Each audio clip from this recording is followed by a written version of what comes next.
was no single protagonist who stole the show single-handedly, but a win underpinned by the collectivism of a thrillingly modern team.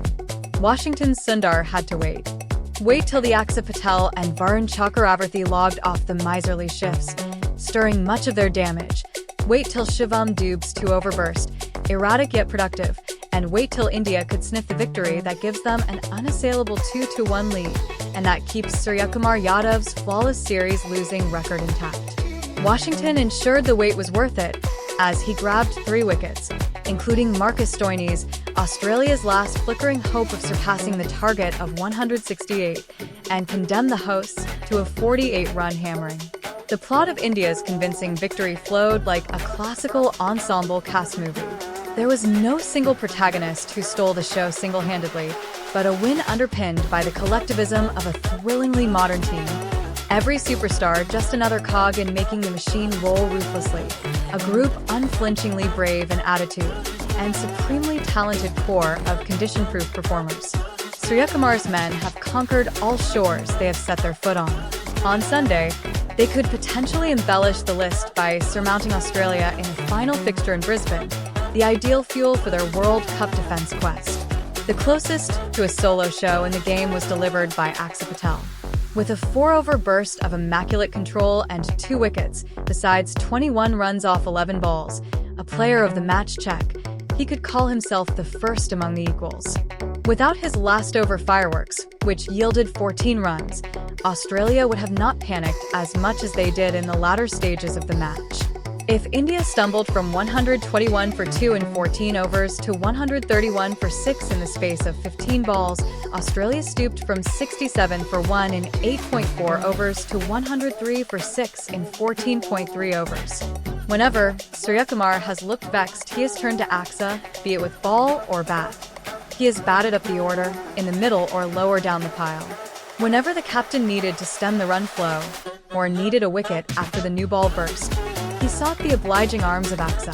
So to put handbrakes on the stroll of Mitchell Marsh and Matthew Short, racing to 32 runs off 4 overs, he turned to Aksa. He reciprocated a wicket with his 5th ball, undercutting a ball that hissed past Short's swipe on the charge.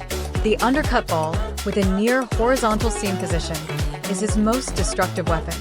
The round arm, edge of the crease release exaggerates the angle of the ball that often goes straight.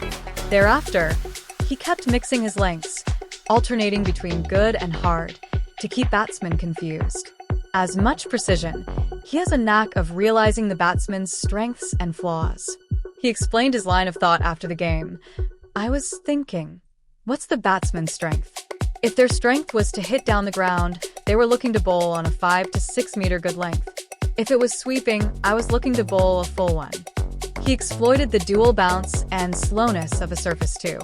Raw numbers, 2 wickets, an economy of 6.87 and 45 runs in the series don't justify his influence in the series, as it was Shubman Gill's 46 off 39 balls. A strike of 117 is sluggish by modern-day standards, but on a surface where the ball held up, with uneven bounce and movement with the new ball, his knock was priceless. He cut his recent fixation in this format to muscle the ball, but relied on his old friends, timing and placement.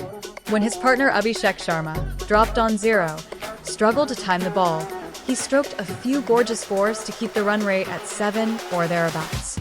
He, though, would curse the timing of his dismissal, just around the time when he had switched into the 4th gear with a thumping 6 off Marcus Stoinis over deep mid-wicket. In the stability he offered, Suryakumar blazed a 10-ball 20. The 20s added up. Abhishek, Dubey, and Aksa too did, as India posted a challenging and eventually match-winning total after suffering the worst conditions of the day. Had India lost the game, the pace of Gill's knock would have come under interrogation. But the landslide nature of the victory would repel the presumptuous accusations. In general, it's not a series that should be viewed through the conventional metrics of strike rates and averages, but by match situations and conditions. The conditions have differed in all 4 venues, challenging batsmen more than the bowlers. Some of the numbers might not be flattering, but those don't capture the full story. A classic case was Varun Chakravarti's deceptive art.